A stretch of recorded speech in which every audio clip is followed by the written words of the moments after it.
জয়গুরু। পরমপিতা রাতুল শ্রীচরণে আমার শতকোটি প্রণাম জানাই পরমারাধ্যা জগৎজননী শ্রী বড়মা শ্রীচরণে, প্রণাম জানাই পরম পূজ্যপাদ শ্রী বরদা শ্রীচরণে, প্রণাম জানাই পরম পূজ্যপাদ শ্রী আচার্য দেবী শ্রীচরণে। আপনাদের সবাইকে আমার আন্তরিক আনন্দিত জয়গুরু। আপনাদের সকলের ইষ্টোচ্ছল মঙ্গলময় জীবনে প্রার্থনা রাখি আমার পরম দয়ালের শ্রীচরণে। সবাই খুব ভালো থাকুন, সবাই সুস্থ থাকুন, এই প্রার্থনা।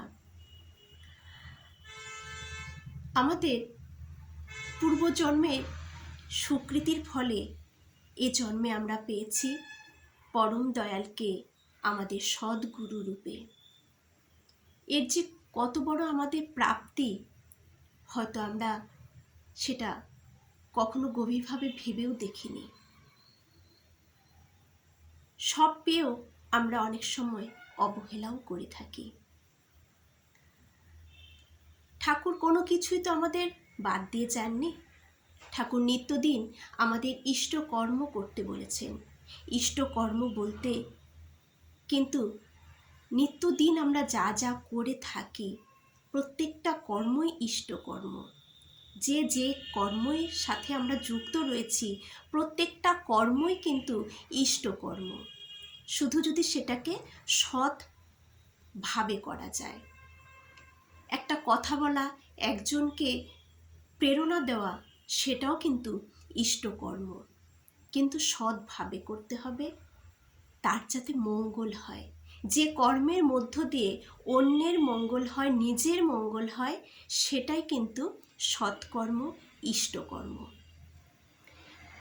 আচার্যদেব ঠাকুর তো বলেই গেছেন সব সময় ইষ্টকর্মের সাথে যুক্ত থাকতে এবং সবার মধ্যে ইষ্টকে ছড়িয়ে দিতে। সর্বদা ঠাকুর বলেছেন। আচার্যদেব বারবার বলছেন সবাইকে ইষ্টকর্ম করার জন্য।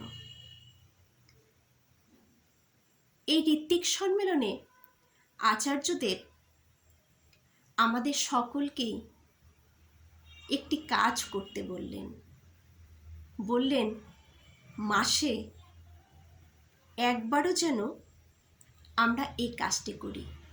আমরা মাসে যদি একদিনও এই কাজের সাথে যুক্ত থাকি, এই কাজটা, এই কর্মটা করি, তাহলে আমাদের সব আপদ বিপদ থেকে আমরা রক্ষা পাব। সব কিছু থেকে জীবনে এগিয়ে চলবো আমরা। ঠাকুর সর্বদা আমার পাশে থাকবেন। আমি অনুভব করতে পারবো তিনি কিভাবে রয়েছেন আমার সাথে, আমার পরিবারের সাথে। আসুন জেনে নিই কি এমন কাজ তিনি এত সহজ সরলভাবে আমাদেরকে আরও বলে দিলেন যে মাসে একদিন করে সেই কাজটি করতে। বেশি না হলেও মাসে একদিন করলেও আমরা তার আশীর্বাদ প্রাপ্ত হব। আচার্যদেব বললেন ঠাকুরের কাজ যদি আমরা পার্ট টাইমেও করি, কিন্তু সিনসিয়ারিটিভাবে। বললেন আমরা অনেকে আছে যে রোজ হয়তো ডিপি ওয়ার্কসে বেরোতে পারছি না, রোজ ডিপি ওয়ার্কসের কাজের সাথে কর্মীদের সাথে যুক্ত হতে পারছি না, কিন্তু বললেন যে রোজ যারা পারছে না তারা যদি পার্ট টাইম হিসেবেও এই কাজটি করে থাকে তবুও চলবে, কিন্তু সিনসিয়ারিটি হিসেবে। যখন যতটুকু করব তখন যেন আমি পুরোটা আমার ইষ্টের চরণে নিজেকে সমর্পণ করি। ইষ্টের জন্যই করব, তখন যেন আমার ভেতরে অন্য কোনো চিন্তা ভাবনা, অন্য কোনো কর্ম এসে আমাকে বাধা সৃষ্টি না করে। আচার্যদেব বললেন সেটা সঠিকভাবে করতে হবে। আমি যদি পার্ট টাইম হিসেবেও এই ডিপি ওয়ার্কসের কাজটা ইষ্টকর্ম করে থাকি তবুও চলবে, কিন্তু সিনসিয়ারিটি হিসেবে সেটাও সঠিকভাবে করতে হবে। সেটা সঠিকভাবে করতেই হবে, এত জোর দিয়ে তিনি বললেন। আমি যদি ধার্য করি আমি মাসে 4 দিন বের হব, ঠাকুরের কাজ নিয়ে। ওই 4 দিনই বের হব, অসুবিধে নেই। কর্মীরা যারা আছেন কেউ 4 দিন বের হতে পারেন, কেউ 1 দিনই বের হতে পারেন, কিন্তু বের হন। বললেন কেউ 4 দিনও বের হতে পারেন, কেউ 1 দিনও বের হতে পারেন, কেউ মাসে 10 দিনও বের হতে পারেন, কেউ 20 দিনও বের হতে পারেন, আবার কেউ আছে 30 দিনই সে বের হতে পারে মাসে। কিন্তু যে যে যে কটা দিনই পারেন, কিন্তু বের হন। একটা দিনের জন্য বের হন, মাসে একটা দিনই বের হন। একটা দিন যখন বের হবেন সেদিন অন্য কোনো গল্প রাখবেন না, বউ বাচ্চা সংসার কোনো কিছু না। যতটুকু পারবেন উজাড় করে বের হন। তাহলে আচার্যদেব কি বললেন? যে মাসে 1 দিনই বের হন, কিন্তু বের হন আপনারা, একটা দিনের জন্য বের হন। কারণ তিনি এত কেন জোর দিচ্ছেন? এর পিছনে যে আমাদের কি মঙ্গল লুকিয়ে রয়েছে, আমরা তো অবুঝ সন্তান, আমরা বুঝতে পারি না। তাই তো আচার্যদেব তিনি আচরণ করে আমাদের বারবার বলছেন আমরা যেন মাসে 1 দিন হলেও এই কাজের সাথে নিজেকে যুক্ত রাখি। এর পেছনে যে কি মঙ্গল লুকিয়ে রয়েছে আমরা বুঝতে পারি না। যারা বের হচ্ছি না তারা কিন্তু আমরা বুঝতে পারছি না। তাই তিনি বারবার এবার বললেন, যে কমিয়ে দিয়ে বললেন রোজ হচ্ছে না, মাসে 2 দিন হচ্ছে না, 10 দিন হচ্ছে না, তাহলে তারা 1 দিনের জন্য বের হন, কিন্তু বের হন। যেদিন বের হবেন সেদিন সংসারের যেন কোনো চাপ না থাকে, একদম উজাড় করে বেরিয়ে পড়ুন ঠাকুরের জন্য। থেমে পড়বেন না, কি করতে হবে আপনাকে। খালি যারা দুর্বার গতিতে বের হচ্ছেন, অগণিত সাধারণ গুরু ভাইরা, এসব মায়েরা, তাদের সাথে যুক্ত হয়ে যান, তাদের সাথে বেরিয়ে পড়ুন। তারা শুধু একটাই বলছে, তুমি আমার পায়ে পা মেলাও। যারা কর্মীরা তারা শুধু একটাই বলছে, যারা দুর্বার গতিতে রোজ বেরোচ্ছে তারা একটাই বলছে যে তুমি আমার সাথে পায়ে পা মেলাও আর বেরিয়ে পড়ো। তুমি খালি ওই একটা দিনের জন্যই নামো আমাদের এই কর্মতে। তাই আচার্যদেব বলছেন, রোজ যখন পারছই না, সময় যখন হচ্ছেই না, মাসে একটা দিনের জন্য তুমি বের হয়ে পড়ো আমাদের সাথে, আমাদের এই কর্মতে নেমে পড়ো। একটা দিনের জন্য, কিন্তু সিনসিয়ারিটিভাবে নামো। 2টা দিনের জন্য নামবেন, তাই নামো, কিন্তু নামো। কোথায় যাচ্ছ তোমরা? আমি তোমাদের সাথে যাব।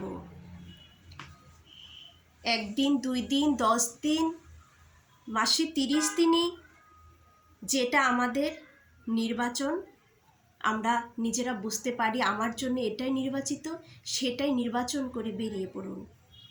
কেউ এটাতে জোর খাটাবে না। আমি বের হলেও জোর খাটাতে পারবে না, না বের হলেও জোর খাটাবে না। যে কটা দিনের জন্যই নামি, অন্তর থেকে যেন নামি।